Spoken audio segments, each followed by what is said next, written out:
Jennifer ni izina rihabwa umwana w'umukobwa rikomoka mu giserte risigura Claire canke douce.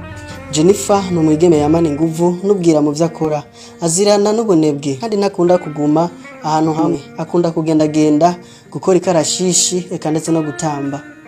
Jennifer mu vyo akora vyose ntiyigera yitora agasembwa.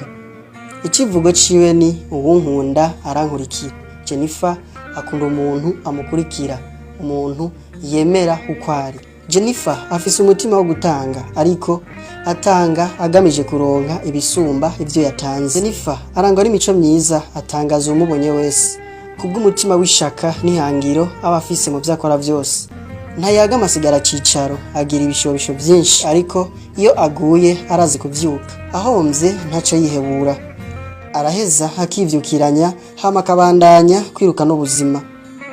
Mu rukundo, Jennifer nkuko asanzwe ari umwigeme w'igitangaza, afise ubwiza bukwega abahungu.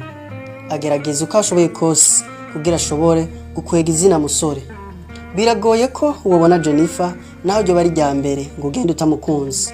Yamara Jennifer mu rukundo ntibikunze kumwerera, kuko akenshi adakunze kwemera no gushira mu ngiro amasezerano aba yagiranye n'umukunzi wiwe.